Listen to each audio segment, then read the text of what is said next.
La pierre qu'ont rejetée ceux qui bâtissaient est devenue la principale de l'angle. Christ.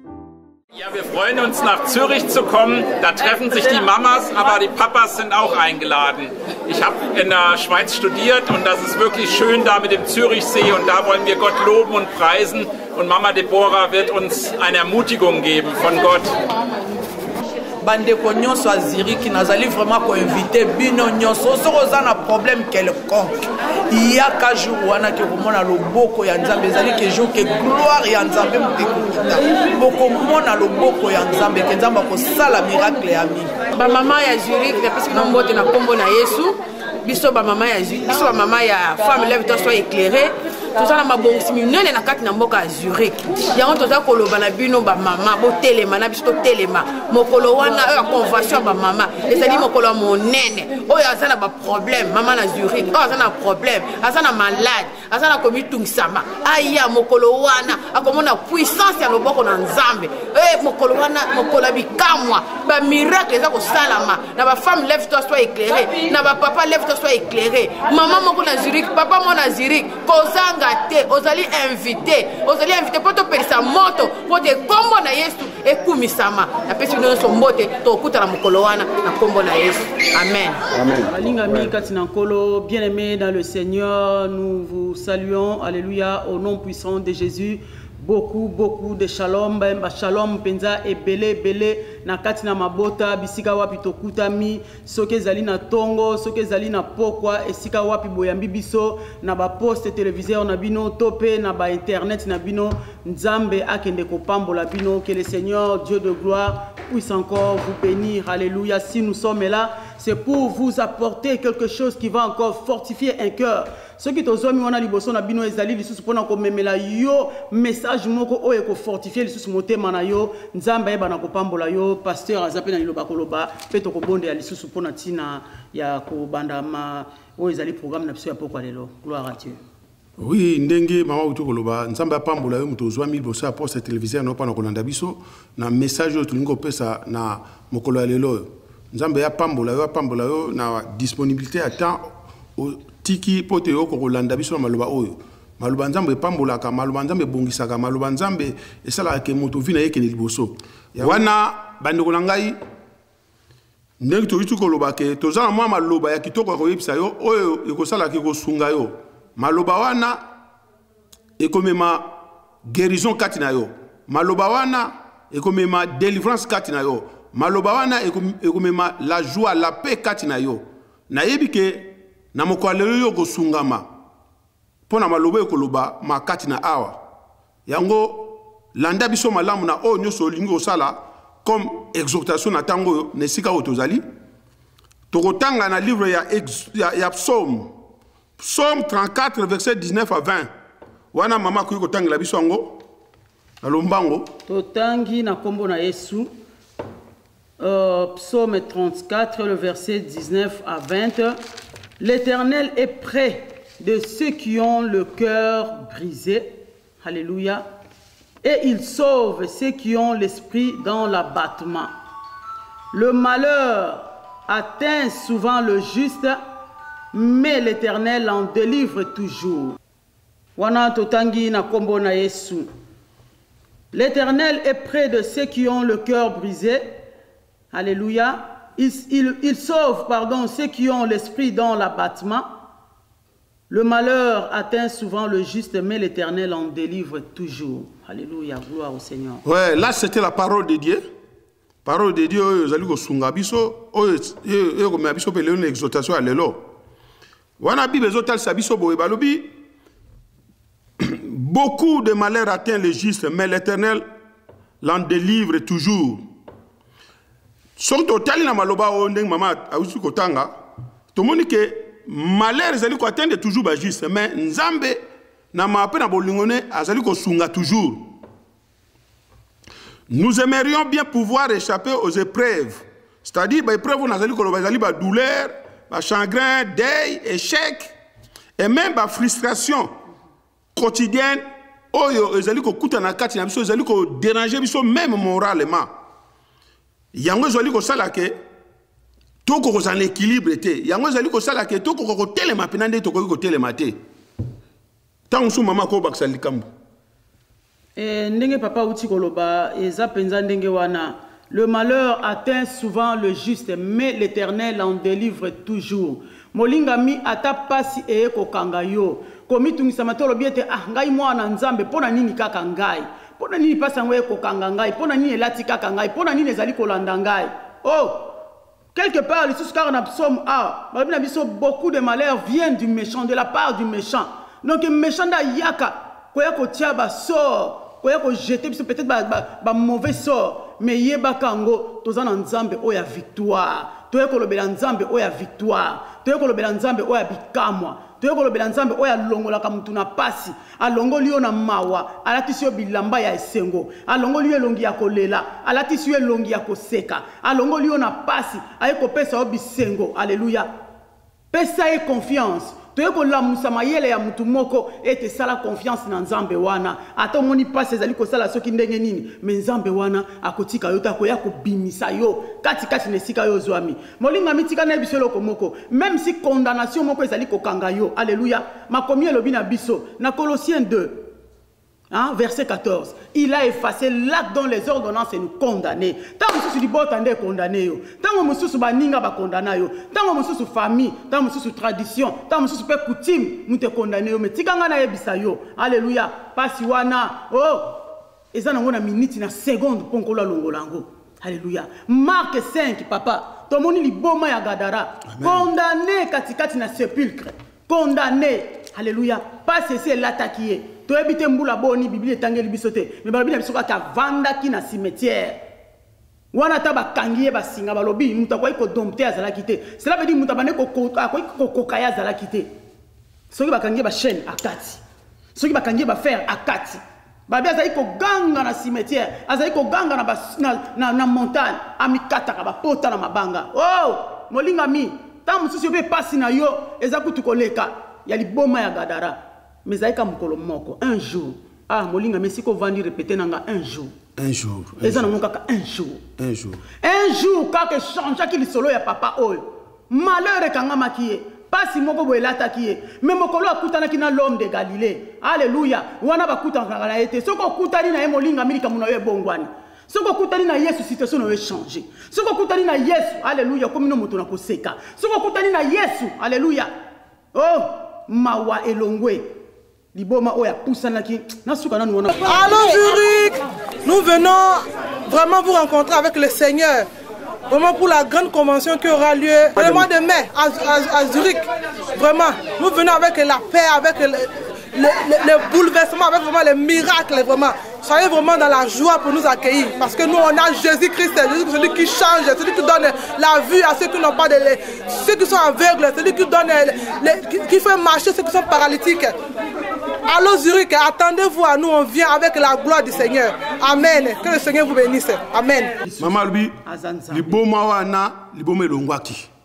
Bien aimé, tala. Awa, tout celui qui t'a que non, nzambe asunga kaka. Tala, yo le kolo no juste. Yo le kolo sali no mabete, tala me pas mo yele kati na yo. O sali mabe mo côté, mais le kolo mo inalinga kaka te to souffrir. Ayo ko sala te acha pas mo na nzoto na yo po yo mo na pasi kaka. Pour ça la bien te. Dans la frustration, frustration quotidienne de gens mon kolo na ibi kezali ko détruire moralement mutu mona mutazali ko beba zali ko beba.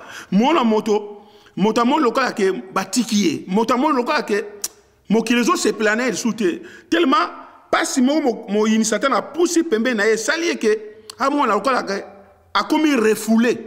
Lokola ba benganie. Et si vous avez zali ya cause à la wanate, et si vous avez zali ya komona na wanate, a comme motomoko lokola baté à l'écart, a comme lokola motomoko, lokola miri moko boy bazo tobola kana senango bongo sima mo atango ekweya.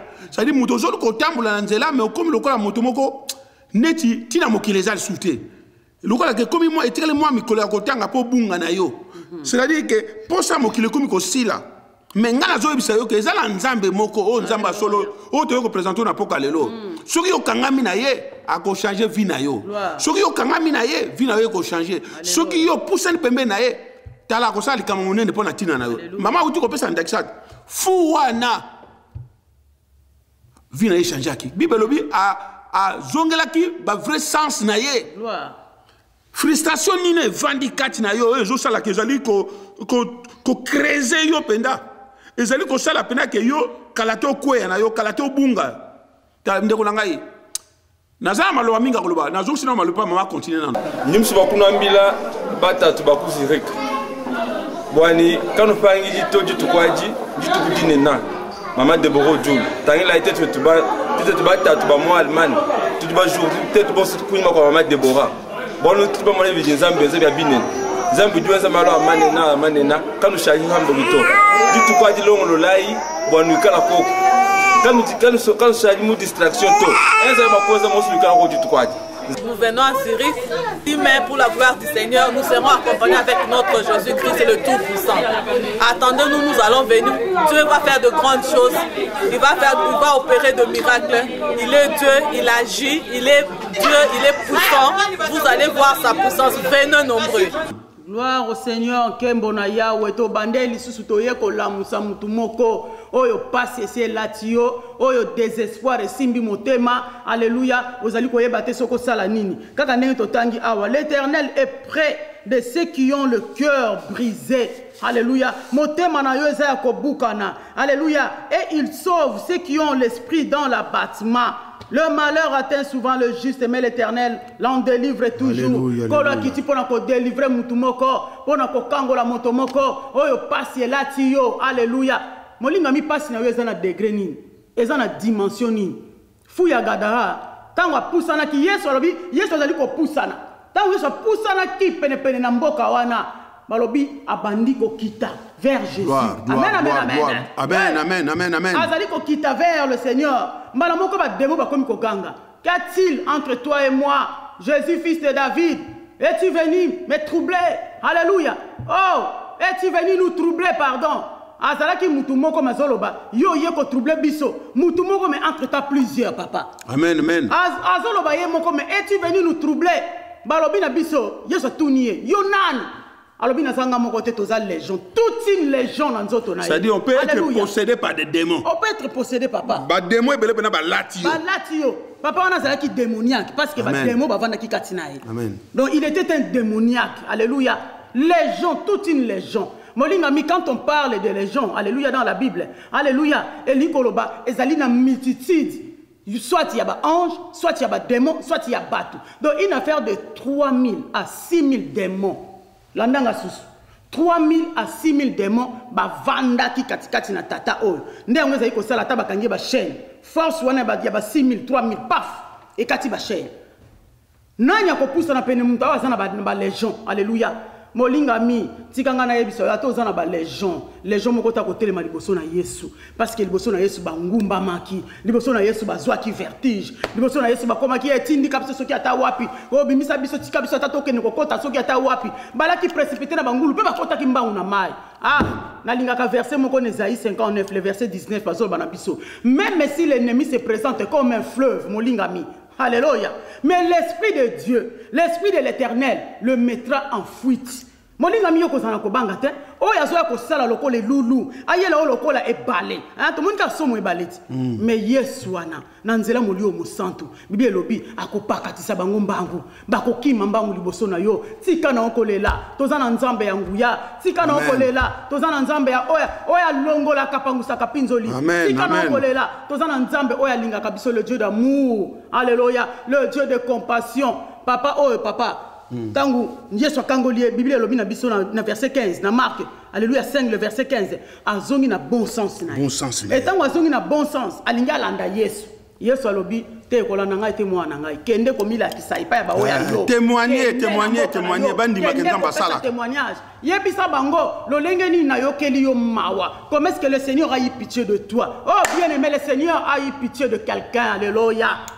Kolo ayoki mawa ya motomoko mawe kiti na ndaku na yo kaka ningo zolanda biso papa ningo zolanda biso mama ningo zolanda biso elenge mawa ekiti na ndaku na yo Yesu akiti na mawa na ye na ndaku na yo alléluia esiko ezalaki ya kokanga na ebite soki na coin nini soki na couloir nini soki wapi alléluia le Seigneur est descendu dans sa miséricorde Le Seigneur a eu pitié de toi. Le Seigneur a eu pitié de quelqu'un. Pendant longtemps, dans le sépulcre, le fou de Gadara vivait dans le sépulcre. Mais un jour, le Seigneur a eu pitié de lui. Alléluia. Et cet homme a repris son bon sens.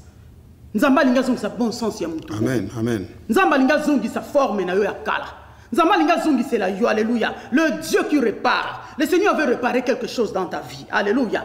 Oh nzamba linga bongi c'est comme quoi bukanaki. Le réparateur de brèche. Et si que c'est là qui m'a doucou na bomo ina yo, nzamba linga salelo komoko. Alléluia. Le malheur atteint souvent les justes. Oui, mais l'Éternel en délivre toujours. Ils appellent les maman zolo. Alléluia. Tala maman a fongolé le komoko motuya pour na sabino kindeko. So nzamba sali kama munena vino témoigner. Gloire. Témoigner pour mo satana na ba disciple na ba yo ka soni. Et puis batwa za l'édifier na témoignage européen ça. Ko raté so nzamba sali kama munena kati na yo. Nzamba salonga za secreta a sali po alingi yo. Yo pe tatola po ezana moto moko pa na passe lokola yo. Ezana moto moko akuta mpe na situation yo zanango. Tant yo ko témoigner ko fortifier ye. Et ko sala ke moto wana soki ko bange saki kati na ye, ko bange ko longa ye. Akondima na témoignage na ke nzamba ko sala quelque chose ya monene kata finanga. Yango ndeko témoigner ka. Tala ndeko nakona ntsamaka malobo mama lobi. L'adversaire a sala ba activité mon sous secrète pour ne ko luka ko détruire moto o azana frustration.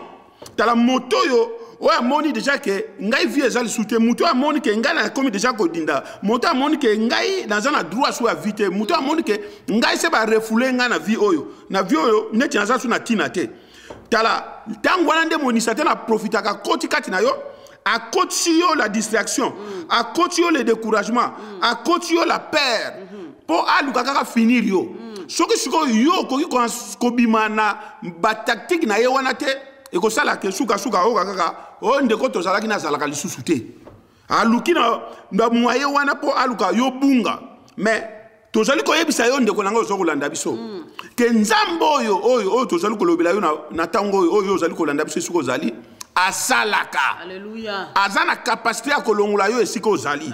Azana capacité à longola malade ezana kata nzoto na yo. Azana capacité à ko benga na ba démon nyonso bazali ko tungisa yo. Azana capacité à kolongola minyo ko lio nyonso ezali ko sala yo ke yo koma komona loka ke mokiliza sous na tina na yo te. Tala nzambe asala ki ayebi yo. Tala yango na zako yebiso yo ke nzambe azali ko promettre mutu moko mutu ngo na mone sakaka yo. Azali ko promettre mutu moko akoma na force, akoma na courage, azwa sagesse ozali ko ute pa na ye. Pote alingi yo un jour témoigner. Parce que témoignage na yo tala na yebi ke ndeko moko abonga na motema pona yo témoigner. Loka ndeko moko abonga na motema po yo témoigner. Mais pourquoi pas nzamba sala? Nzamba zo luka bandani ba évangéliser tala. Miracle que ça na vie na yo. Et comme même mutu moko abonga na motema na ye. Tala évangélisation zo sala na nzela na yo. Yango yo mitika oza dije pa nzambe. Mitika nzamba DJ a contrôler vie na yo. Mi pesa e pa nzambe. Tala ba difficulté o ye kati na yo. Et comme ça yo na ko banga te. Tala nzamba bosani yo te azo monango. Azo zelaka yo sala pa envers ye. Soki yo sali pa envers ye a ko changer ba procédure. Tala ko koma moto de seko. Te ngala yebo o lata tenia esengo. Vêtement la joie yangana yo o lata. Mais yo ndo ozo ngo utiliser ngo to saka nango. O saka nango. Tala landa biso malamu na maloba ezolo ba malesiko mama bakisana maloba femme lève-toi ya voilà ya Amen et nous pesa beno de la Congo ya Yesu bete kuisa kuna le 10 mai nazirike oh yo tafanda makambo nkaka yo ta chauffer kuna tia tapela bete kuisa mpamba va Yesu keti beto bete kuisa nde kusonga beno mutu mutinu Yesu ke sepela na bantu en tout cas mutu mosa zanga be message yai yo ke sana ko nyosa mama azirike ba mama nyosa ya pembeni bezanga ve le 10 mai okavanda makambo ya nkaka yo tabua yo tatuluka milolo tavanda bisika nyonso mutu nyonso atazaba Yesu kena ndio bezanga ve bete kingila beno sina Yesu Kristo amen amen ina beto ke tuba donc muke shambi sadiaka donc kwa nzambi yake place ina vraiment kuzanga ve mama même mambo nkaka yake nange bika yao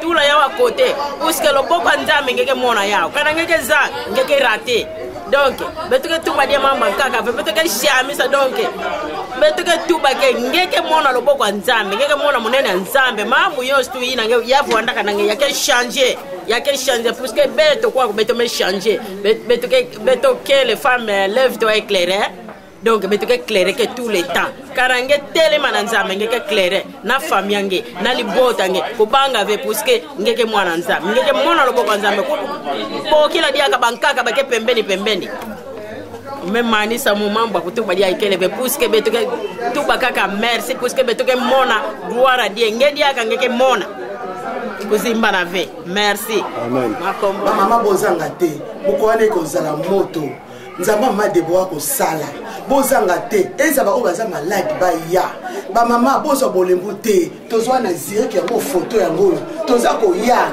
biso to wuti musika to wuti ba Hollande to wuti ba Allemagne to wuti ba Belgique tozo yembo comme musika zire mama soko fando ko raté boya nzambe wana o to bondelaka nzamba femme lève toi akosala mine bino bo mona ka o sala kata mama Deborah boya ba mama bo fanda te journée wana eko chauffer. Gloire au Seigneur kembo na ye tozali ko koba kembo na Yahweh tozali ko koba pona koloba ete nzambe alembani na ye eloko moko te tozana baka papa oh tozali ko mona tant biso ba biso que le malheur atteint souvent le juste mais l'Éternel en délivre toujours tozali ko mona lolenge nini nzambe azali ko sala ba délivrance palpable amen délivrance palpable ok bosimi mutu te mais mutu azali ko ganga pufa ba mami na se ba demo ba komi koloba kati na ye nzambe azali ko sala ti lelo azali ko kangolama yesu alobaki jusqu'à présent alléluia mon père agit et moi aussi j'agis. Cela veut dire Jésus est en œuvre. Motomoko tia douti na yesu wana te motomoko tia douti na nzambe na nga te motomoko tia douti te alléluia parce que yesu azali ko sala ndima yango na papa nazali ko lancer mbala moko invitation na mutu moko ndenge tozali ko ya na mboka Zurich maman alléluia femme lève-toi sois éclairée ndenge tozali ko ya na mboka Zurich papa lève-toi sois éclairé ndenge tozali ko ya na mboka Zurich alléluia ba mboka ya nzinga tozali ko kitane na mboka Suisse mobimba ba délivrance tozali ko salama ezana mama na biso moko akotatola 40 ans ya souffrance 40 ans na kati esclavagisme 40 ans alléluia oyo bademo bazali ko tuba ye ndenge apôtre Paul bazalaki ko tuba ye alléluia mais mokolo moko kaka délivrance ya makasi salamaki alléluia bademo milimo ezali ko loba kati na milimo ezali ko bima kati na ye yo peso ko zana likambo songolo oyo ezali ko tungisa yo nzambe ona za ko sala kino lelo il est en train d'agir jusqu'à présent les miracles sont possibles jusqu'à présent la main de Dieu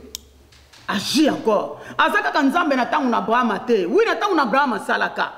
Na tangu na Isaac salaka. Oh, na tangu na Josué pe salaki. Ah, na tangu na apôtre Paul salaki. Mais lelo na tangu oyo pe. Ah, na tangu mama Deborah, na tangu pasteur Paul azosala. Tanga kombo na yolo ba na tangu na nganzamba azosala. Tanga kombo na tangu na nganzamba azosala. Siko zotala ngai. Esiko zotala biso banda koloba nzambe na nga azosala. Na tangu na nga pe nzambe na nga azosala. Cite ton nom là où tu es. Alléluia, commence à frapper ta poitrine. Dis mon Dieu est en train d'agir. Mon Dieu est en train d'agir. Alléluia. Ils se présenteront d'un seul chemin, mais ils feront de 7 chemins. Même si ton ennemi se présente comme un fleuve, je le répète, mais l'Esprit de l'Éternel le mettra en fuite. En ce jour-là, bako pakata mbang, moli mon nzambe, ako pakati sa bango mbang, parce que bako tenir tes liboso nzambe, bako tenir tes devant puissance nzambe. Alléluia. Au camp de mon, ceux qui les gens coutent, bali ko céder, bali ko kokate. Et bon yo démon moko démon mi balé. Alléluia. Oh, azan zambi. Neka maman otoluba. Yo ozo banga bien aimé tala. Batumi batikali discret parce que ba yeba ka adversaire na bisoté. Oh Jesus. Tala adversaire ça ka adversaire ça rappelle ennemi. Tala yo soki ozo yeba penda o nanu atungisaka yo. Oyebi ye pena malamu na bandi ozala sérieux na vie na yo. Okotia sérieux na vie na yo. Tala bien aimé tango dozolo bako. Tala biso tango tozolo ba ke tozo tout a tolo na nzambe oyo otondimela po to yebi nzambe oyo biso tondimela alléluia pe to yebi pe adversaire na biso ennemi na biso satan le diable to yebi ye yango tango tozo tout a tolo na nzambe oyo tondimela po to yebi ka ta mokolo moko te satan le diable akolonga nzambe oyo biso tondimela amen bible lobi ce n'est plus nous qui vivons mais c'est Christ qui vit en nous. Oh tala tango yesu alaka na mokili atake mutu à 100% po azali pe nzambe ata mokolo moko te Satan alonga ki ye bo bana ko imaginer Christ wana yebla za kati na yo bien metala joie vie na yo sérieux yango nazali ko promettre yo le 10 mai na mboka ziri kozanga te tala Jésus sera présent. Alléluia. Nzambe la besoin sera présent. Le Saint-Esprit sera présent. Na moni loko yo kozanga te. Na moni loko yo kozanga te mokolo wana. Ba o nyoso bakutana na Nzambe. Ba joa loka motuya. Alléluia. Ba joa loka motuya pe Nzambe salaki makama minene kati na bango. Soko zala batu musu bazo témoigner. Yo mo mitu na question te. Pourquoi pas yo? O ba témoigner ba leki yo na nini? Ba leki na loko te. Ba pusana ikaka pembe na Nzambe ba ndimaki Nzambe oyo o tozali kokumisa pe ba kwa ko témoigner. Yo pe c'est pareil. Soko ko ndimaka Nzambe o tozali kokumisa yo pe okoka ko témoigner. Okoka ko témoigner na yo ndeko na ngai. Tala souvent batu bazali ko délasser notre esprit. Batu bazali ko kamata Saint-Esprit lokola bakamdi Saint-Esprit ba tie lokola mwana na repos moko bo na kata vie na bango. Yango makamdi sozo bonga te. Vieux Nzamba Sengibiso bien, tous allez chrétiens jusqu'à la mort, donc via tous les jours. Bien, mais ici, nous allons s'adresser à un de koyo sambelak.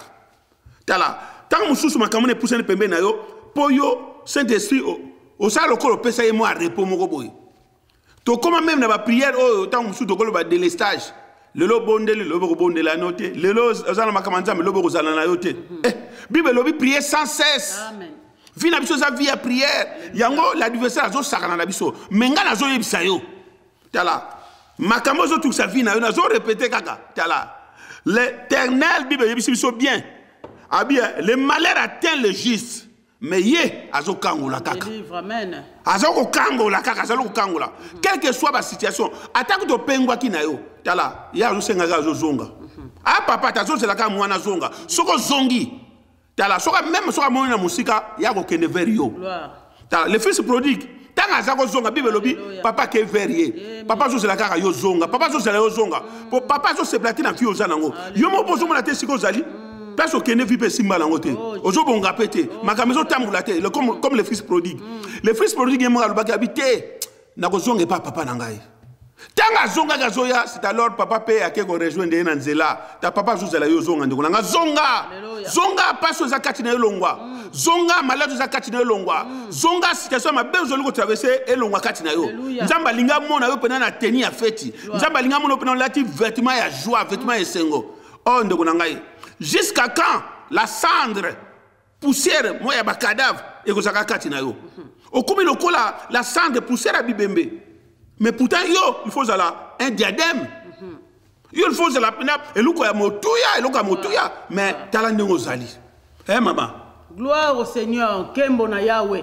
Papa lobi zonga kaka. Zonga kaka na makolo na papa. Bisika yo zwami. Tam soko loba vina ngana sina komi soki ndenge nini. Okomi no ndenge nini te. Yo moko no zali komi mono komi soki ndenge nini, menzamba zo mono kaka mwana. Zonga no na kati na ndako. Seit Mai 2014 sind wir in Zürich. Und wir sind da, um Gott zu heiligen und in seinem Namen uns gut zu fühlen. Wir sind als eine Familie da und wir wollen, dass ihr euch auch als eine Familie dort fühlt, weil die Stimmung immer gut ist in Gottes Namen. De devenir nombreux et rencontrer Jésus lors du mariage. Au revoir. Moi, en tant que jeune, je vous invite, vous les jeunes, junge Menschen aus von Family Life 3 laden alle Jugendlichen ein. Amen. Gloire au Seigneur. Wana nazali kozonga lisusu papa ne loko moko simbaki moto moko ko banga penze simbiye et nanzana ko banga wana zo sala ke makambo zo simba penza te. Oh papa Josaphat alengaki. Amen, amen, amen, amen, amen, amen, amen, amen, amen. Josaphat alengaki. Balobi na sona mukanda 2 Chroniques chapitre 20. Na verset 3 kuna. Dans sa frayeur, Josaphat se disposa à chercher l'Éternel et il publia un jeûne pour tout Juda. Bolingami yo katikati na kobanga na yo banga kinini po yoka kina verset 1 à 2 balobi na ye batu moko basangani peuple moko basangani ba Moabite alléluia ba Ammonite basangani bazali ko ya bona bazali déjà en marche Pour quoi ça na guerre. Amen. Molinga mi tango yo moni malheur wane pusani. Tango yo moni pasi wane zo yakaka. Tango yo moni pasi zo ronge yo. Position no ezala kande nini. Bible bina so Josaphat se disposa à chercher l'Éternel. Gloire à Dieu, gloire à Dieu, gloire à Dieu. Yaka na biso mokolo ya le 10 mai ko luka nzambe wana. Yaka mokolo moko ko luka nzambe na biso. Alléluia. Zala disposé à koluka nzambe. Tant yo moni ya ça ne va pas. Ne te laisse pas comme ça. Ne te laisse pas en pleurant. Ne te laisse pas dans le découragement. Ne te laisse pas dans la distraction. Lève-toi. Alléluia. Tellement plutôt. Sois courage.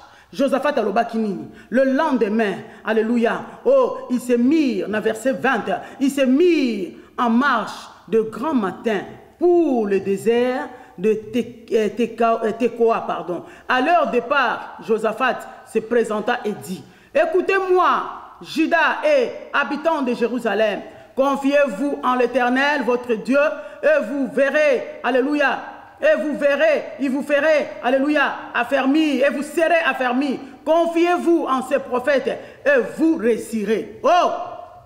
Nakobanga na yo, confie-toi en l'Éternel. Nakobanga na yo, confie-toi na maloba o ezobima na munoko ya basali na ye. Molinga mitoko ya komemeloka ka sango ya Yesu. Toko ya mokolo wana koyela okaka liloba ya Yesu. Liloba o ekokangola yo. Liloba o ekopeso makasi. Liloba o ekobimisa yo nesika oyo zwami. Liloba o ekokundola, alléluia. Oyo ekangama ki quelque part. Soko zalaki na cimetière lokwa liboma ya Gadara, mokolo wana kobima. Si tu es envahi par l'esprit de mort, alléluia, comme ce fou de Gadara. Oh, un homme normal qui va commencer à vivre dans le sépulcre, il était habité par un esprit de mort. Alléluia. Mais ce jour-là, il a quitté le cimetière pour mener, alléluia, une vie normale. Yobe mokolo wana vie no ekozonga normal molingami. Alléluia. Telema yaka koyoka liloba o nzamba ko tia na monoko ya baumbu na ye yaka koyoka mongongo na nzambe. Alléluia. Pe okoyoka, alléluia, okokangolama. Josaphat asala ki na effort mon côté. Prière kaka, adoration, jeûne. Tango pusanaki. Alléluia. Yaka pe na foi na yo. Papa foi pe zo jouer rôle nene. Foi. Ah, foi il comme yaka na foi na yo. Sans la foi, on se yaka na foi. Oko mona monene na nzambe. Bible lobi na biso Josaphat a latisa ikaka a orné papa ba yembi. Tango tie bango liboso. Baba ndiko yemba. Baba ndiko ganga. Bien même ko wana to ko yemba. Toko loué, toko glorifier Nzambe. Alléluia. Moko na moni okangola ma déjà na adoration. Okangola ma déjà. Adoration na louange aux mokolo wana déjà yo okangola manano. Shika mama yende koria baba. Alléluia. À travers déjà la puissance de l'adoration, oui, une âme sera délivrée. Alléluia. Mais moutongo na somo les ayo. Alléluia. Moutongo na mo les ayo, tes ayo, tes ayo. Zande yo. Yo ka kozole la loboko na litama. Ongola no loboko na litama. Latama kasi. Tellement Josaphat pas lengaki. L'elkamba Josaphat wana. Tala, leba comme na montagne wana. Alléluia. Ba nation eux ba sangana ki tala. Tala bikolo sangana ki po ero bunsa peuple Israël. Mais bango na bango confusion continue kata kana bango. Tala ndeko na ngai tala. Na yebita muso ezali bato bazo muso ezaka tango so bata famille na minota. Ba sangana na ba camarade na yo. Ba sangana na bato va na bona mboka so mboka nyo zali. Tala ba sangani po ba sala okanga mabe. Mais ngana zo ebisa yo ha. Sala lokola muli Josaphat lokola tcheke likani na nzambi tala avec moto lokola yonanga ko bange kota ikati na malobi te ko bango nakende e pa nzambe na ba jeûne et prière. Alléluia. Tala Josaphat a sosola ke soki na pusani na peme na nzambe na nzela losambo atabo sangani balba o soki ba ndoki soki ya ville nini o soki ya famille nini ba demo soki ya wapi ba sangani pona tina na yo tala soki yo la Bible nous fait voir hein, l'homme plus la prière a dégagé une force, une puissance. Donc, biso les 10 mains d'Azirik, toko sangalaka pour la prière na liloba na nzambe. C'est-à-dire nous allons dégager une force, une prière, une puissance, pardon. Et cette puissance est ça là que oh nyonso et quoi que ça là que et tout ça via moto. Et vous en a place hein? En plus, tous les gens sont là. Amen. Jésus sera présent. Alléluia. Mais Jésus ça joue invitation de pendant mon collègue dit mais wana. Na zirikio ko zanga te puisque Jésus a rozala au rendez-vous. Donc pour la tina na yo, pour la tina na otala ndeko ngai, pour na munipelere zali ko kende, na ngolo balika mobo ya moté dans ça ba pas maman. OK, yeba ke nzambe obiso lo sambelaka. Ce qu'on a tel les Isaïe chapitre 33 verset 22, Bible zote sa biso nzambe do sambela. Yé azali notre juge, c'est-à-dire c'est lui qui tient le pouvoir judiciaire. Mibe kozala maboko na ye. Nzambo biso zo sambela, c'est notre législateur, c'est-à-dire parlementaire to lo bango lokola na mokilo ndenge balobaka. C'est-à-dire yem dazo bimisa ba décision, yem dazo bimisa ba loi, yem dazo loba makambo bato ko sambela lokola ndenge parlement etambusa makala mokilo to na mikilo to vandi. Notre Dieu c'est notre législateur. Notre Dieu il est notre roi, c'est lui qui gouverne. Notre Dieu c'est lui notre sauveur. Ndeko nangai, Nésaïe 33 22 na utikoloba. So na zubilo komi neo na utikoloba, notre Dieu il est notre juge. Il est notre législateur, il est notre roi, il est notre sauveur. Alors, il tient tout. À ce mignon, sur ma boko, nous sommes ma boko na ye. T'as la lobby, on va vendre ma boko, on va boto la bonga zate. T'as un de Golangaï. On est au caso pour nayote. Au caso pour nayo, mon collègue dit, mais wana. Yo tika la non na maboko na nzambe, moto ko boto la yote. Il va donc imaginer, moto branza le boko nzambe.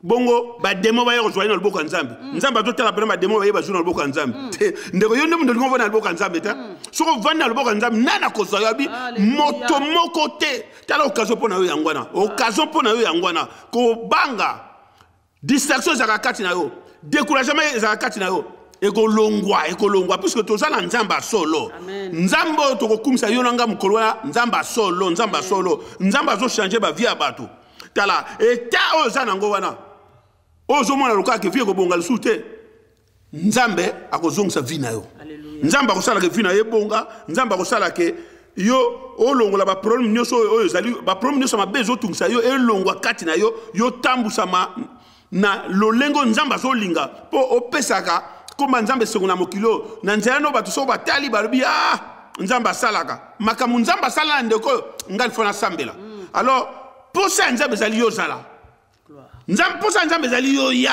ozala esika wana po akosali kama munene pona tina na yo ndeko ngai tala invitation wana eza yo nanga alléluia nzambe nda bengsu yo nanga eza moto te nzambe nda bengsu yo nanga yango il faut tozala kala mokolona esika wana na Zurich tala adresse ya on les ali ko défiler tala adresse yo ko défiler na petit écran na yo adresse yo ko défiler wana. Oui maman. Wana pe nazali susuko bakisa ko lendisa mama moko papa moko to ko inviter mama moko papa moko elenge lokola. Oui, j'encourage ou j'invite encore alléluia un papa, une maman, un jeune alléluia. Oh, de venir aussi nous rejoindre dans la prière. Viens te rejoindre alléluia dans nos prières. Josaphat dans sa frayeur, il s'est lancé dans la prière. Il s'est lancé à chercher la face de Dieu. Alléluia. Chaque jour, nous avons des prières en ligne. Chaque jour, alléluia, à partir de 4 h du matin, comme le Seigneur le faisait. Alléluia. De 4 h à 5 h, 5h30, nous sommes là dans la présence de Dieu. Et à midi, de 12 h à 13 h, nous sommes là dans l'adoration. Alléluia. Et chaque jour, de 21 h à 22 h, 22h30, nous sommes encore là, dans la présence de Dieu. Alléluia. Bien-aimés, priez sans cesse, la parole de Dieu nous dit. Bondela kotikate, bondela kolembate, molinga mi Satan za teti atika kata lembakate. Yonde mutozo lembaka na mabondeli. Soko bondele lolombi olembi. Tikanga na epsa moto moko, Satan za na endurance. Akeya zongi. Abaluka zongi. Mais yo soko bondeli kaka, un mois après ce zongeli. Na kende église après 1 mois. Na ko kende église après 6 mois. Na ko kende église après 2 jours. Non, vie na biso vie ya prière ya tous les jours. Et tikanga na yebisa moto moko nzamba zo sala ya bikamo. Il y a de délivrance palpable en plein téléphone, en plein la ligne. Il y a un zoom à côté dans l'écran. Oh, ma maman, il y a un zoom à côté. Il y a un zoom à côté sur l'écran. Alléluia. Bozali kolanda ba image boko mona alléluia oh bozali ko mona wana zali ko leka nemi sala nzambe azali ko sala nzambe azali ko kangola azali ko bimisa batu na ba cimetière soki ba koti so na sena mai nzambe wana azali ko bimisa na sena mai yo banga ta mususu so kangama no likolo nzete me nzamba ko kitso likolo nzete mokolo wana ta mususu kangama na kacha zamba nzamba ko bimiso na kacha zamba ta mususu na kacha 4 murs nzamba ko bimiso nenga bimisa ki polo na sila na katikati na prison oya bango ezali ki prison physique mais oya comme ça, prison spirituelle. Alléluia. Na ba prison ya bakisi. Ozali komela bakisi ali ko silate. Par jour, 55 comprimés. Par jour, 49 comprimés. Alléluia, c'est une prison, bien-aimé. C'est une prison. Mais mokolowana, alléluia, nzambe, asepeli, abimsa motomoko na prison, alongola motomoko na kolela, apangusa pinzoli ya motomoko. Le malheur atteint souvent le juste, mais l'Éternel l'en délivre toujours. Mokolowana yaka na foi na yo. Josephat a jenaki. Soko kila mokolowana kila yaka. Soko yana foi yaka na foi na yo. Nzambe wana oyanguya, oyakangola ki Josaphat. Alléluia. Oyataki confusion na kana bango. Nzamba ko seme confusion na kana bayini na yo. Confusion kokota mokolo wana. Alléluia. Pe biso toko betela nkolo na biso maboko. Gloire au Seigneur. Que le Seigneur te bénisse, toi qui nous as suivis. Sentez la présence du Saint-Esprit.